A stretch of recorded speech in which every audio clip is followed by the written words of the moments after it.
존경하는 국민 여러분, 저는 오늘 비상계엄에 관한 입장을 밝히기 위해 이 자리에 섰습니다. 지금 야당은 비상계엄 선포가 내란죄에 해당한다며 광란의 칼춤을 추고 있습니다.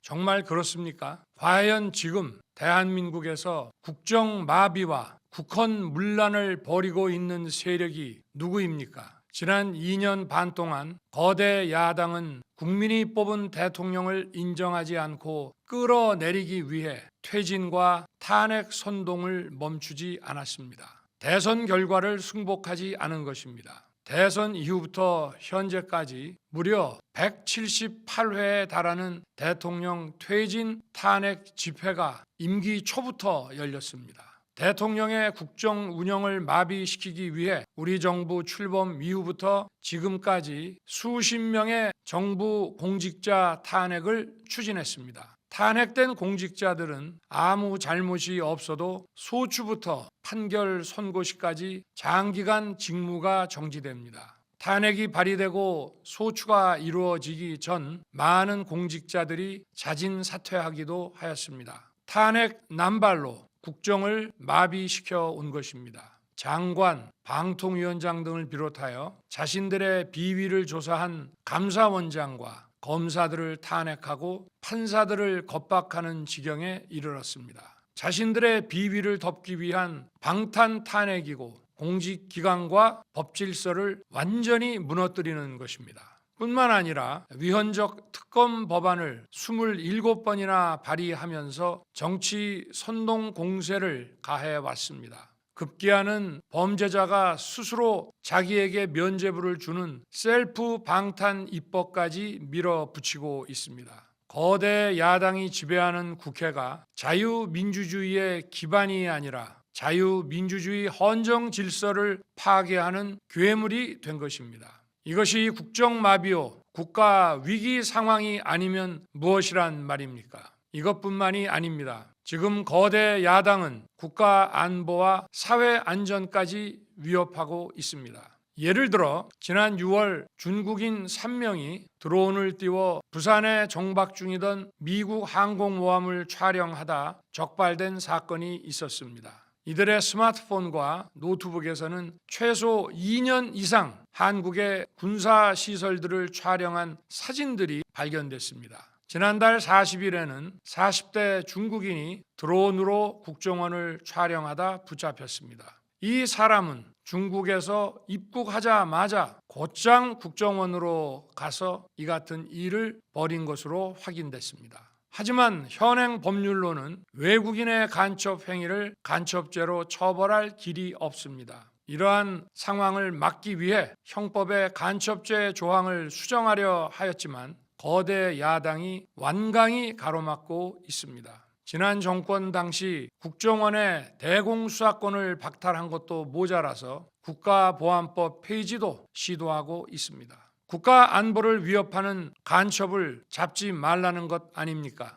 북한의 불법적인 핵무장과 미사일 위협 도발에도 GPS 교란과 오물 풍선에도 민주노총 간첩 사건에도 거대 야당은 이에 동조할 뿐 아니라 오히려 북한 편을 들면서 이에 대응하기 위해 고군분투하는 정부를 흠집내기만 했습니다. 북한의 불법 핵 개발에 따른 유엔 대북 제재도 먼저 풀어야 한다고 주장합니다. 도대체 어느 나라 정당이고 어느 나라 국회인지 알 수가 없습니다. 검찰과 경찰의 내년도 특경비, 특활비 예산은 아예 0원으로 깎았습니다. 금융 사기 사건, 사회적 약자 대상 범죄, 마약 수사 등 민생 침해 사건 수사, 그리고 대공 수사에 쓰이는 기묘한 예산입니다. 마약, 딥페이크 범죄 대응 예산까지도 대폭 삭감했습니다.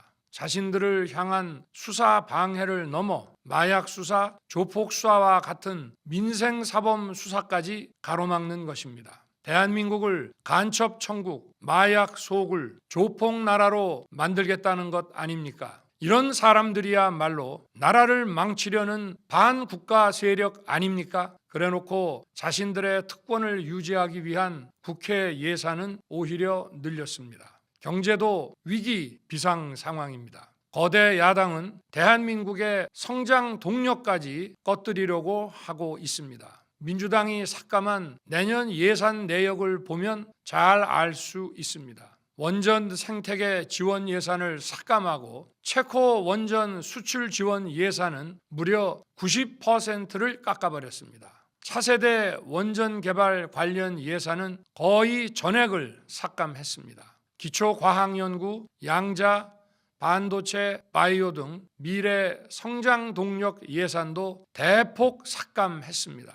동해가스전 시추 예산, 이른바 대왕고래 사업 예산도 사실상 전액 삭감했습니다. 청년 일자리 지원 사업, 취약계층 아동 자산 형성 지원 사업, 아이들 돌봄 수당까지 손을 댔습니다. 산업 생태계 조성을 위한 혁신 성장 펀드, 강소기업 육성 예산도 삭감했습니다.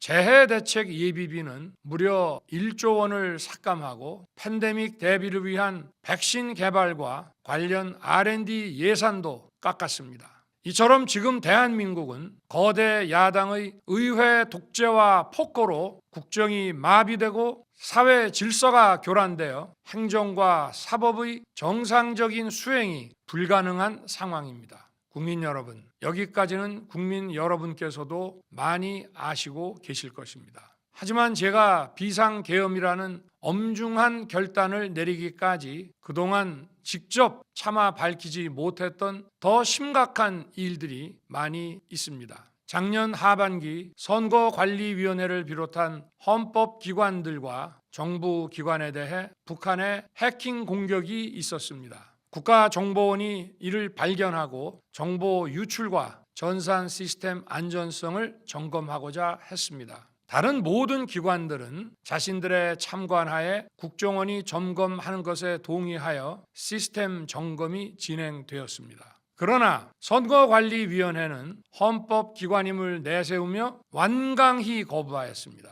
그러다가 선관위의 대규모 채용 부정 사건이 터져 감사와 수사를 받게 되자 국정원의 점검을 받겠다고 한 발 물러섰습니다. 그렇지만 전체 시스템 장비의 아주 일부분만 점검에 응하였고 나머지는 불응했습니다. 시스템 장비 일부분만 점검했지만 상황은 심각했습니다. 국정원 직원이 해커로서 해킹을 시도하자 얼마든지 데이터 조작이 가능하였고 방화벽도 사실상 없는 것이나 마찬가지였습니다. 비밀번호도 아주 단순하여 1, 2, 3, 4, 5 같은 식이었습니다. 시스템 보안 관리 회사도 아주 작은 규모의 전문성이 매우 부족한 회사였습니다. 저는 당시 대통령으로서 국정원의 보고를 받고 충격에 빠졌습니다. 민주주의 핵심인 선거를 관리하는 전산 시스템이 이렇게 엉터리인데 어떻게 국민들이 선거 결과를 신뢰할 수 있겠습니까? 선관위도 국정원의 보안 점검 과정에 입회하여 지켜보았지만 자신들이 직접 데이터를 조작한 일이 없다는 변명만 되풀이할 뿐이었습니다. 선관위는 헌법기관이고 사법부 관계자들이 위원으로 있어 영장에 의한 압수수색이나 강제 수사가 사실상 불가능합니다. 스스로 협조하지 않으면 진상규명이 불가능합니다. 지난 24년 4월 총선을 앞두고도 문제 있는 부분에 대한 개선을 요구했지만 제대로 개선되었는지는 알 수 없습니다. 그래서 저는 이번에 국방장관에게 선관위 전산 시스템을 점검하도록 지시한 것입니다. 최근 거대 야당 민주당이 자신들의 비리를 수사하고 감사하는 서울중앙지검장과 검사들, 헌법기관인 감사원장을 탄핵하겠다고 하였을 때 저는 이제 더 이상은 그냥 지켜볼 수만 없다고 판단했습니다. 뭐라도 해야 되겠다고 생각했습니다.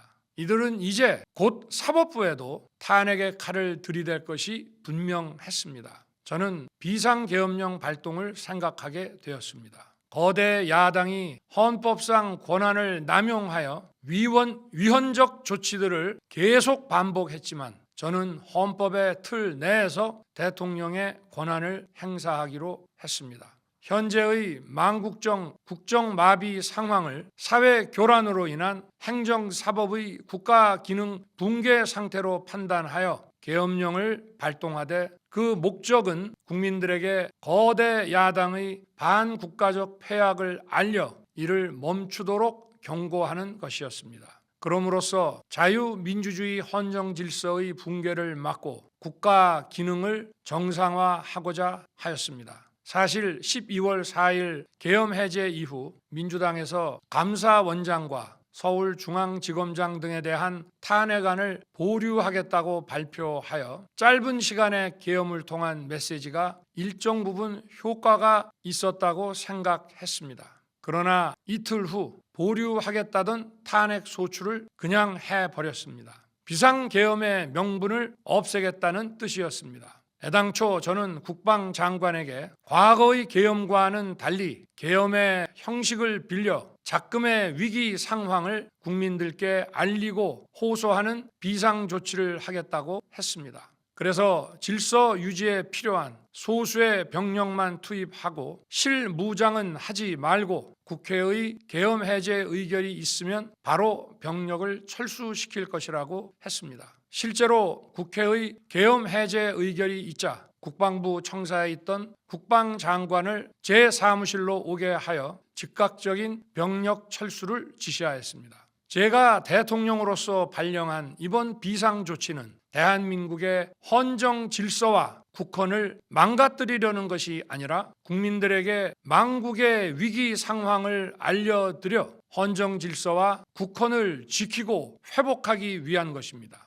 소규모이지만 병력을 국회에 투입한 이유도 거대 야당의 망국적 행태를 상징적으로 알리고 계엄 선포 방송을 본 국회 관계자와 시민들이 대거 몰릴 것을 대비하여 질서 유지를 하기 위한 것이지 국회를 해산시키거나 기능을 마비시키려는 것이 아님은 자명합니다. 300명 미만의 실무장하지 않은 병력으로 그 넓디 넓은 국회 공간을 상당 기간 장악할 수 없는 것입니다. 과거와 같은 계엄을 하려면 수만 명의 병력이 필요하고 광범위한 사전 논의와 준비가 필요하지만 저는 국방장관에게 계엄령 발령 담화 방송으로 국민들께 알린 이후에 병력을 이동시키라고 지시했습니다.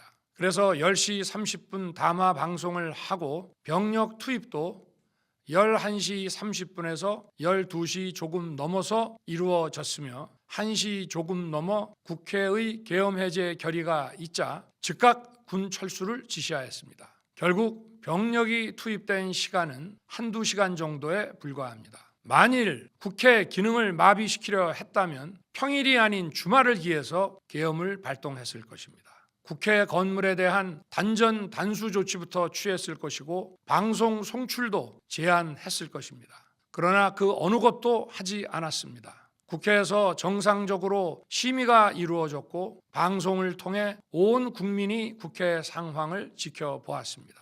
자유민주 헌정 질서를 회복하고 수호하기 위해 국민들께 망국적 상황을 호소하는 불가피한 비상조치를 했지만 사상자가 발생하지 않도록 안전사고 방지에 만전을 기하도록 하였고 사병이 아닌 부사관 이상 정예 병력만 이동시키도록 한 것입니다. 저는 이번 비상계엄을 준비하면서 오로지 국방장관하고만 논의하였고 대통령실과 내각 일부 인사에게 선포 직전 국무회의에서 알렸습니다. 각자의 담당 업무 관점에서 우려되는 반대 의견 개진도 많았습니다. 저는 국정 전반을 보는 대통령의 입장에서 현 상황에서 이런 조치가 불가피하다고 설명했습니다. 군 관계자들은 모두 대통령의 비상계엄 발표 이후 병력 이동 지시를 따른 것이니만큼 이들에게는 전혀 잘못이 없습니다.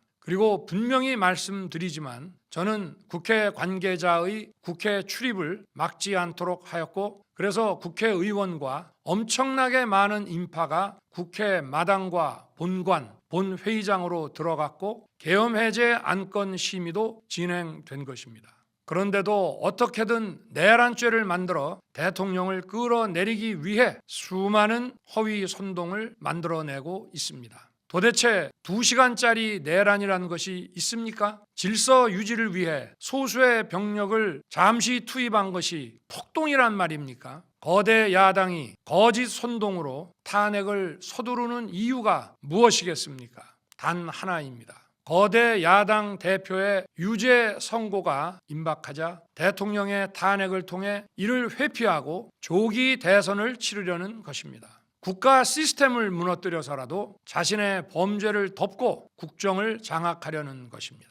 이야말로 국헌문란 행위 아닙니까? 저를 탄핵하든 수사하든 저는 이에 당당히 맞설 것입니다. 저는 이번 계엄 선포와 관련해서 법적, 정치적 책임 문제를 회피하지 않겠다고 이미 말씀드린 바 있습니다. 저는 대통령 취임 이후 지금까지 단 한순간도 개인적인 인기나 대통령 임기, 자리 보존에 연연해 온 적이 없습니다. 자리 보존 생각만 있었다면 국헌문란 세력과 구태여 맞서 싸울 일도 없었고 이번과 같이 비상계엄을 선포하는 일은 더더욱 없었을 것입니다. 5년 임기 자리 지키기에만 매달려 국가와 국민을 외면할 수 없었습니다. 저를 뽑아주신 국민의 뜻을 저버릴 수 없었습니다. 하루가 멀다 하고 다수의 힘으로 입법 폭거를 일삼고 오로지 방탄에만 혈안되어 있는 거대 야당의 의회 독재에 맞서 대한민국의 자유민주주의와 헌정 질서를 지키려 했던 것입니다. 그 길밖에 없다고 판단해서 내린 대통령의 헌법적 결단이자 통치 행위가 어떻게 내란이 될 수 있습니까? 대통령의 비상계엄 선포권 행사는 사명권 행사, 외교권 행사와 같은 사법심사의 대상이 되지 않는 통치 행위입니다. 국민 여러분, 지금 야당은 저를 중범죄자로 몰면서 당장 대통령직에서 끌어내리려 하고 있습니다. 만일 망국적 국헌문란 세력이 이 나라를 지배한다면 어떤 일이 벌어지겠습니까? 위헌적인 법률, 셀프 면죄부 법률, 경제 폭망 법률들이 국회를 무차별 통과해서 이 나라를 완전히 부술 것입니다. 원전 산업, 반도체 산업을 비롯한 미래 성장 동력은 고사될 것이고 중국산 태양광 시설들이 전국의 살림을 파괴할 것입니다. 우리 안보와 경제의 기반인 한미 동맹, 한미일 공조는 또다시 무너질 것입니다. 북한은 핵과 미사일을 고도화하여 우리의 삶을 더 심각하게 위협할 것입니다. 그러면 이 나라 대한민국의 미래가 어떻게 되겠습니까? 간첩이 활개치고 마약이 미래 세대를 망가뜨리고 조폭이 설치는 그런 나라가 되지 않겠습니까? 지금껏 국정마비와 국헌문란을 주도한 세력과 범죄자 집단이 국정을 장악하고 대한민국의 미래를 위협하는 일만큼은 어떤 일이 있어도 막아야 합니다.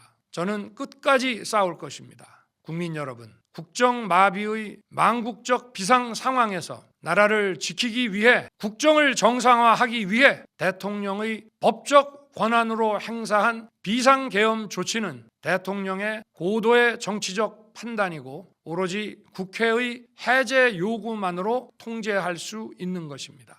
이것이 사법부의 판례와 헌법학계의 다수 의견임을 많은 분들이 알고 있습니다. 저는 국회 해제 요구를 즉각 수용했습니다. 계엄 발령 요건에 관해 다른 생각을 가지고 계신 분들도 있습니다만 나라를 살리려는 비상 조치를 나라를 망치려는 내란 행위로 보는 것은 여러 헌법학자와 법률가들이 지적하는 바와 같이 우리 헌법과 법 체계를 심각한 위험에 빠뜨리는 것입니다. 저는 묻고 싶습니다. 지금 여기저기서 광란에 칼춤을 추는 사람들은 나라가 이 상태에 오기까지 어디서 도대체 무엇을 했습니까? 대한민국의 상황이 위태롭고 위기에 놓여 있다는 생각도 전혀 하지 않았다는 말입니까? 공직자들에게 당부합니다. 엄중한 안보 상황과 글로벌 경제 위기에서 국민의 안전과 민생을 지키는 일에 흔들림 없이 매진해 주시기 바랍니다. 국민 여러분, 지난 2년 반 저는 오로지 국민만 바라보며 자유민주주의를 지키고 재건하기 위해 불의와 부정, 민주주의를 가장한 폭거에 맞서 싸웠습니다. 피와 땀으로 지켜온 대한민국, 우리의 자유민주주의를 지키는 길에 모두 하나가 되어 주시길 간곡한 마음으로 호소드립니다. 저는 마지막 순간까지 국민 여러분과 함께 싸우겠습니다. 짧은 시간이지만 이번 계엄으로 놀라고 불안하셨을 국민 여러분께 다시 한번 사과드립니다. 국민 여러분에 대한 저의 뜨거운 충정만큼은 믿어 주십시오. 감사합니다.